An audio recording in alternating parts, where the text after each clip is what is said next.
All right. Now, before I get Garry Cobb in here, I want to set this up. 7 starters are now off the team. And you're going to try to sit here and tell me that the 2022 team versus the 2023 team that I just named you, that Howie has had a slam dunk offseason so far. How are you saying that, especially when you've lost every safety? You don't even have the line. But this guy, Sean Desai, wants to run a 40 or 34. He don't even have enough linebackers to run it. And you brought back Fletcher Cox on a $10 million deal. So you signed 2 old guys, and you brought the old cornerback, and Gardner-Johnson's now in Detroit on a 1-year deal for $8 million. He wanted 10. Howie said no. You tell me. Let's bring Garry Cobb from Fox 29 Philly in. Woo! Yep. Garry, I'm not even going to ask you a question. Let me hear you. Well, it's been tough. I know I always kind of give Howie the benefit of the doubt, in the situation. But this thing with Gardner-Johnson, man, that was disappointing because a lot of people want to say, I heard some of the negative things guys were saying. You want to get him under contract. I mean, because he has a big upside. I mean, even though he didn't play a lot of the year, those 6 interceptions, turnovers are huge in the NFL. I mean, they affect the game. A player that can get turnovers puts a guy on a whole nother level. And I know, you could say he hasn't done it consistently and things, but you could see the athletic ability of a safety who's got great ball skills and great instinct. Plus, he can cover man-to-man. The guy can tackle. He wasn't, as consistent, but you could see that when he needed to tackle, he could tackle. But I thought I saw a tremendous upside, and maybe they were thinking, he got hurt or whatever. But I was disappointed with that. Now, with you start talking about some of the guys like Fletcher. 10 million, Garry. It's not so much bringing him back. Yeah. It's the 10 million. And then you spent 16 million on a 35, 36-year-old end and a Fletcher Cox at 10 million. And you let Sayamalo walk, and you let Epps, Gardner-Johnson, then you turn around and give the 32-year-old corner money up front. He took a haircut like I said he would, and you lose all your linebackers. I mean, help me out. You know what? You've been around this team longer than me. Help me understand that more. Well, I know that they don't look at the linebacker position, especially you're talking about playing off the ball. The linebackers that are going to be rushing, have some marquee guys that are going to be rushing the passer that they still have there in Hassan Reddick and really, Josh Sweat. Do you like him, though, Garry? Do you like him, though, in a 34? Who's that? Hassan Reddick lining up over a tackle? Yeah, because he's going to be rushing the passer. Playing outside linebacker? He's playing outside linebacker, yeah. I like him playing outside. That's what he's been playing. He's really an outside linebacker. He's a speed rusher, and I don't think he's a problem. I mean, if anything, he's a plus. I mean, the guy had 16 sacks last year. So I know. He did. He's a big plus. But the thing that you look at and you say, do you give all that money to Fletcher? You become attached to guys. But wait a minute. And you look at who they're bringing back, and you start looking at the ages, and you see, Brandon Graham. I mean, are you going to get a good year out of him? I mean, the guy's what, 34? 35. So you're talking about him. You're talking about some of the other guys. You talk about Fletcher. Did Fletcher really have a great year? So that's the thing that starts concerning me. They are going to have to be right on some young players. There's no doubt about it, because they're going to have young linebackers. They're going to have some young, guys on the inside there playing on the defensive line. There's no question they're going to have to be right, and they're going to have to be right about the safeties, because they're going they're going to go with some guys, some veterans. They'll probably try to sprinkle a veteran in there too. They got one of the kids that's already here that'll play, but the you need guys that are going to make big plays, which is guys that get a chance to catch the football. You got a safety with great ball skills that's going to come down with the ball. I mean, it's huge because turnovers. Come on, one turnover and they're world champs. How about this, Gary? Your entire safety position is gone. Yeah. Your middle linebackers, you're counting on Kobe Dean to play the mic. Wow.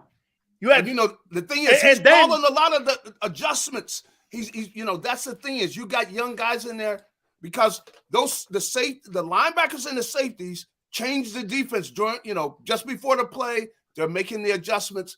They've got to know what they're doing. See, that's what you're relying on. Now, Kobe Dean, he's a smart kid, but you're asking him to make a major jump, and you're going to have somebody else in there, and they got to know what they're doing. That's the big thing because they're really like part coach because they're making the adjustment just before the play. They got to know, hey, what are these guys like doing out of this formation? So different things, adjustments you're going to make. That's why the linebackers and the safeties have got to be smart. That's part of the game. Which one of these losses, Gary, do you think they're going to feel the most impact? Gardner-Johnson, Epps, Edwards, White, Javon Hargrave, Seumalo? Jesus, man. Miles Sanders. Almost every one of those guys had Pro Bowl consideration. Well, Hargrave. I mean, Hargrave got 11 sacks, but he probably helped other guys get another 10 because he broke free. He coming loose. When you got somebody coming loose there in the middle, the quarterback's got to do something. A lot of times he takes off and runs into somebody else. The other guy gets the sack, but really it was the defensive tackle beating his guy was the one that caused the sack because he can't just sit in there because once that guy breaks free, you got to go. You got to leave. You got to go somewhere. You got to move. And a lot of times he would run into the defensive ends because of Hargrave. And Hargrave is a great pass rusher, especially for a defensive tackle. And you only have but so many guys in the league that can just flat out beat guards and centers all day long one-on-one. And Hargrave is one of them. And that's why the Niners gave him all that money. How about this one, Gary?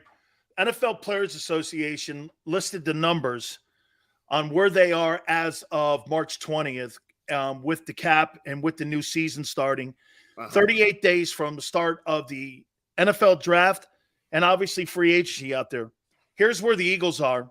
$5.4 million has been carried over in dead cap money from a year ago, and they are currently almost $7 million over the cap as of right now at $241 million with 63 players signed. And you've got a quarterback at $50 million you're going to sign. Yeah. And you've got to replace all these players. What's the priority moving forward over these next 38 days? Is it Hurts? Is it restructuring contracts? Is it preparing for the draft? I mean, look what you're doing. You're going to have if you don't pay Hurts, okay? Then you can maybe maneuver the money to try to get some veteran guys in there. Yeah. But then if you're Clutch Sports, you're like, wait a minute here. Yeah. We want to get this deal done. Tell me what you think the game plan is moving forward here. Well, of course, some of these things you got to do all at the same time because the draft, come on, you got to hit some home runs on the draft because you got to get that top pick right. You really got to get the second pick. I think Howie's probably going to trade down that second pick and try to get more picks. That's the way he usually does. That's his personality, usually what he does. But that first pick, they got to get a playmaker. Guys going to come in and make plays. Would you move down? And here's something else. Now, he might move down because – no, here's something else. They're being at $241 million right now with the cap. June 1, they've got to get to the 224. Yeah. So they still have time to maneuver all that. But according to the player – and I posted that on my Twitter page, all 32 teams where they are right now and where the Eagles are. So, again, June 1, they've got to get that number down. Well, Howie has been a magician working – that has been the strength of him being able to work and sign people when you didn't think he was going to be able to do it. And, I don't know what he's telling Jalen's people. I don't know what he's telling them, but come on, they cannot get him, where he's not cool with what's going on. And so, I don't know what they're telling him, but man, you say, well, you got to get something done. A guy, there's no way he should go anywhere near the football field unless he gets a huge amount of money with the way he played last year. I mean, you start, now you start saying, man, I need some security. You know what I mean? Like, I put up a MVP year. I want some money. I want. Would you hold out? If I'm him, yeah. I mean, come on. I think that with the year he put up, come on. How valuable was he to the team? If they don't have a deal done by July 27th to start a training camp, and you're Clutch Sports and Jalen Hurts, you got one more year on your deal. Well, quite frankly, so did Lamar Jackson. I know. And Lamar basically played a little bit of the year, and it was a battle between Baltimore and him. And look at that mess now. Yeah. If you're Jalen, do you not play until you get a deal? I don't think if I were his agent, no way he's going anywhere near the field without some kind of guarantees, some type of money that he's going to get. I mean, if I'm his agent, that's the way. I mean, I think it would be foolish for him to go out there because I didn't think it was wise of Lamar Jackson. Come on. And he doesn't get to get the most. I mean, I didn't think Lamar needed to get the most. But Lamar Jackson should, he could mess around, wind up leaving with nothing. I mean, come on. You don't want to do that. But anyway, I think that that they're definitely going to have to get something from a guarantee standpoint. And he's going to have something they're going to have to guarantee him. I don't know how they're going to do it. I mean, you're signing a lot of people. Howie Roseman clearly knows Jalen is there. So with all the other people who he signed, he'd have to be cognizant of that when he's making these signings. So there's no way he's functioning and not putting that up on a high regard. But, they got to get these draft picks right.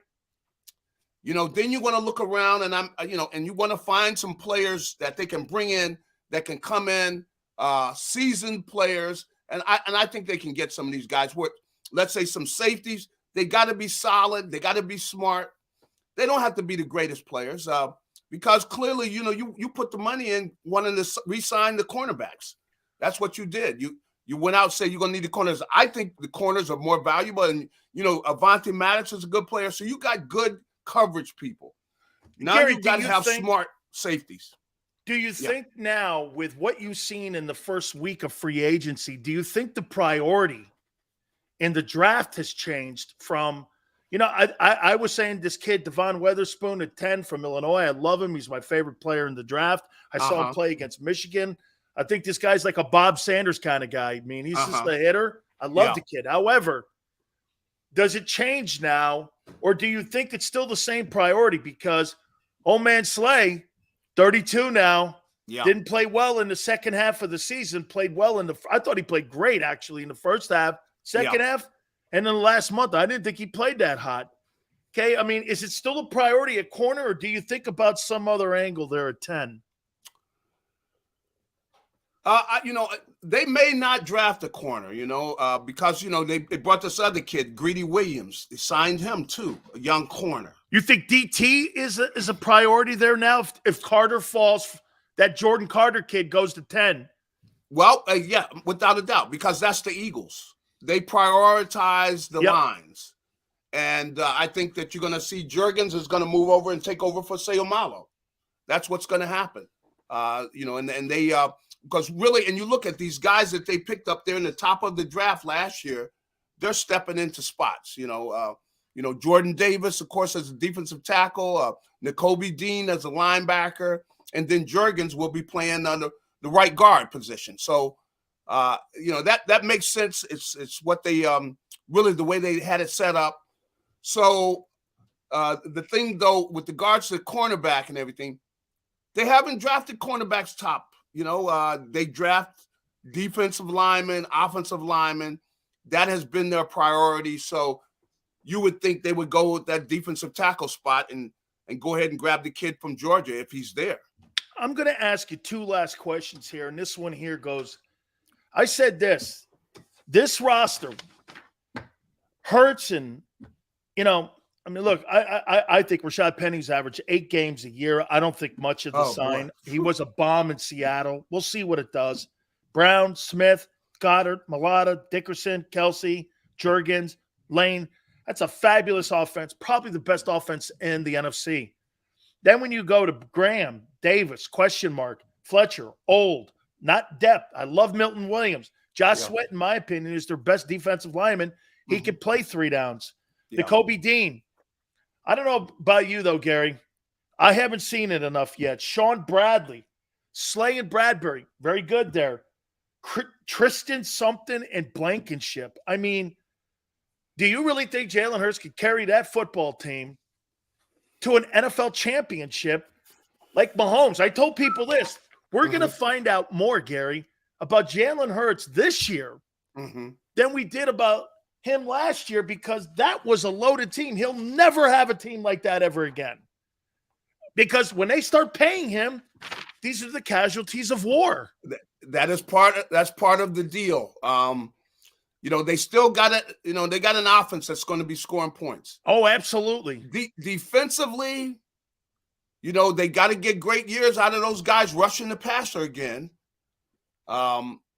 And you got some guys getting older. That's why you go ahead and give that deal to Fletcher.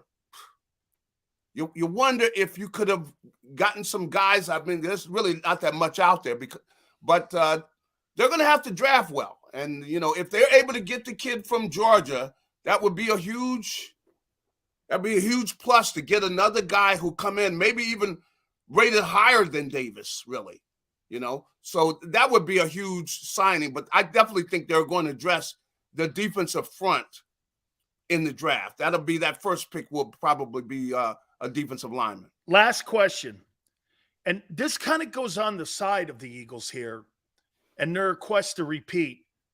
If Rodgers leaves the NFC, I mean, you look around the landscape and you go, Dallas,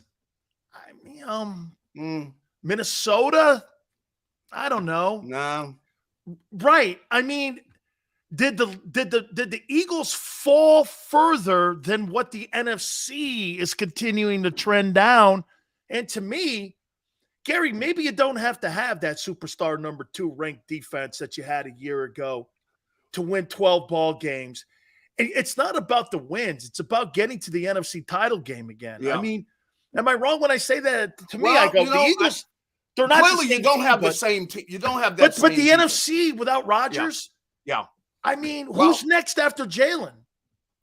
Well, when I look at, you start talking about the NFC, boy, there's not much there. I mean, how about your Lions?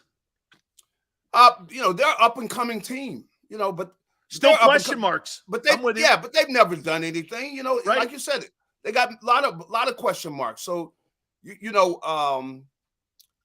I could see where they look at it and still feel like they have a good chance because they are going to score points. You can believe that they're going to be scoring points.